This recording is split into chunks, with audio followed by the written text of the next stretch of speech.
Hello friends, मैं उत्कर्ष अग्रवाल आप सभी का स्वागत करता हूं हमारे इस यूट्यूब चैनल इंडिया कोडिंग में, उत्कर्ष इंडिया कोडिंग में।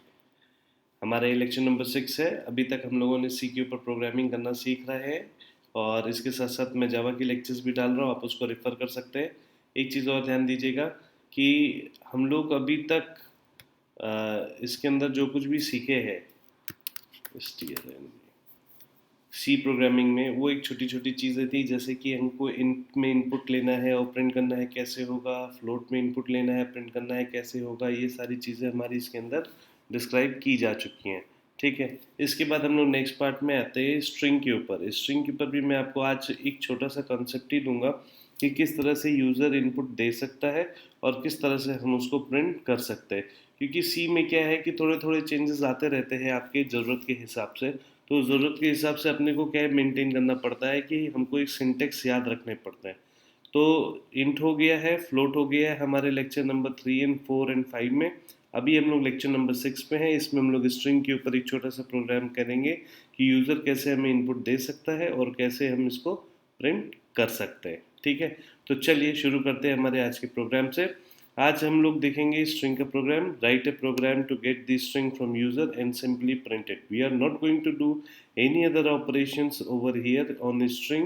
In the further upcoming lectures we'll be doing different type of operations on the string, like counting the length of the string and converting from lowercase to uppercase. Like this kind of operations we can do over the string in this program. Okay, so now we'll be starting. Here goes the program.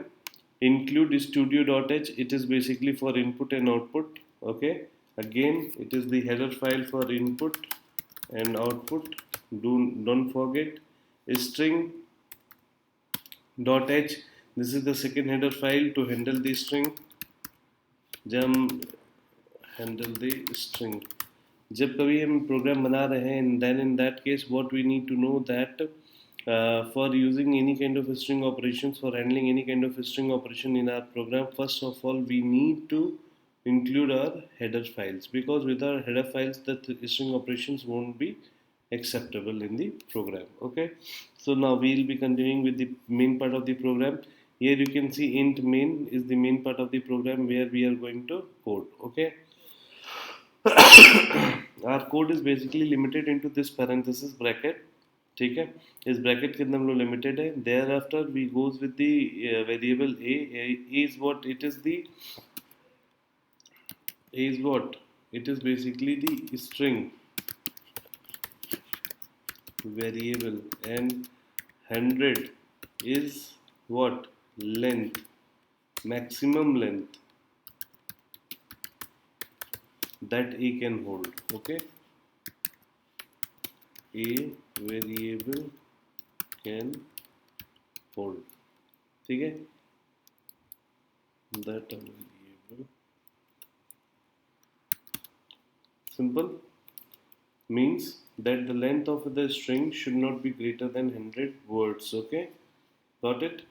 100 words. It's like it should not be greater than 100 words. It cannot hold more than, suppose if I change the value from 100 to 200, then it will become 200 capacity. Suppose if I do it 500, then it will become the capacity of 500. Okay, so as of now, as we are doing simple operation, we can do it 2 or 3 or 5, whatsoever we want. Simple, we want to print the string. Okay, now here comes the message print f into the string. As I told you earlier also, that first of all we need to display a message whenever anyone is running the program. So in that case we are displaying a message. Okay, gets a is what, a क्या है, a वो variable है जिसके अंदर हमको string का input लेना है. ठीक है, तो इसको हमने गेट्स का कमांड यूज करते हैं स्ट्रिंग के ऊपर. ठीक है, टू इनपुट दिस स्ट्रिंग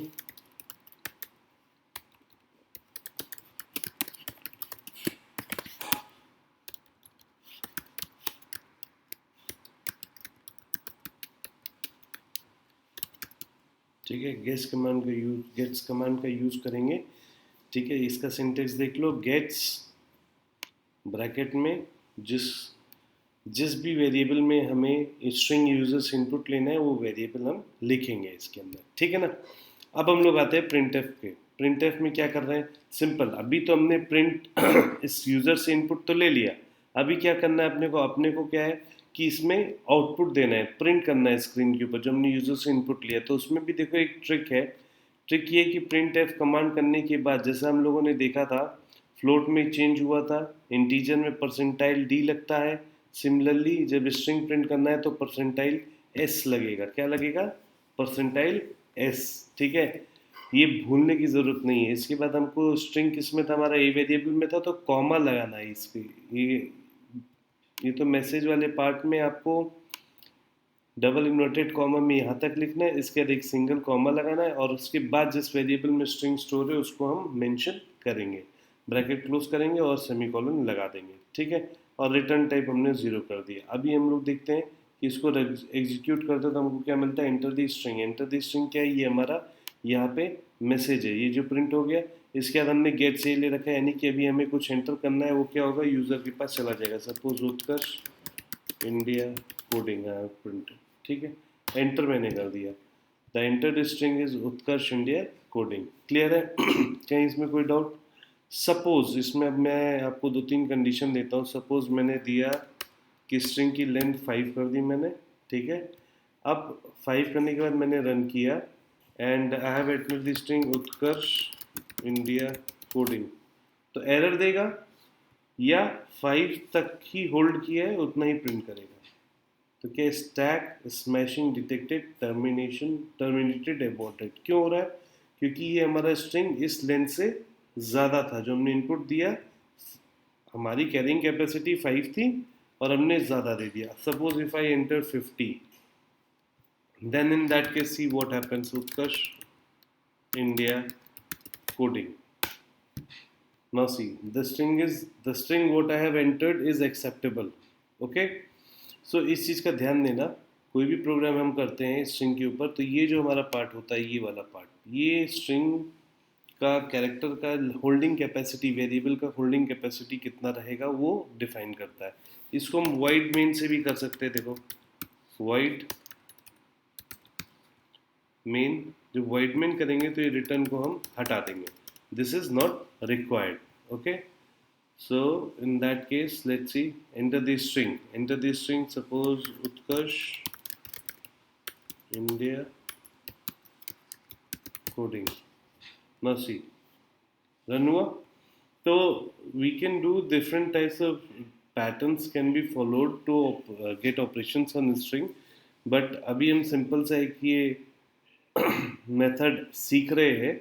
इसको सीखने के बाद हम लोग स्ट्रिंग के मेजर ऑपरेशंस पे आएंगे।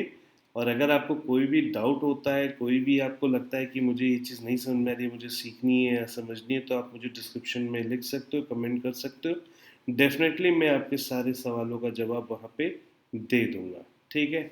And till then share, subscribe and do like my channel Utkarsh India coding. मैं उन बच्चों के लिए बना रहा हूँ जो भी इंजीनियरिंग कॉलेजेस में गए हैं और उनको फर्स्ट ईयर या सेकेंड ईयर या में जो सेमेस्टर्स लगने वाले हैं, फर्स्ट सेमेस्टर, सेमेस्टर 3 या सेमेस्टर 2 या सेमेस्टर 4, जो भी इनका बैकलॉग हो अगर, तो इसको बेसिक समझ के क्लियर कर सकते हैं। अभी हम लोग बहुत बेसिक्स में हैं और very soon will be going to the proficient level जो उनकी इंजीनियरिंग में है, ठीक है। चलो, this is Utkarsh Agarwal signing off, take care.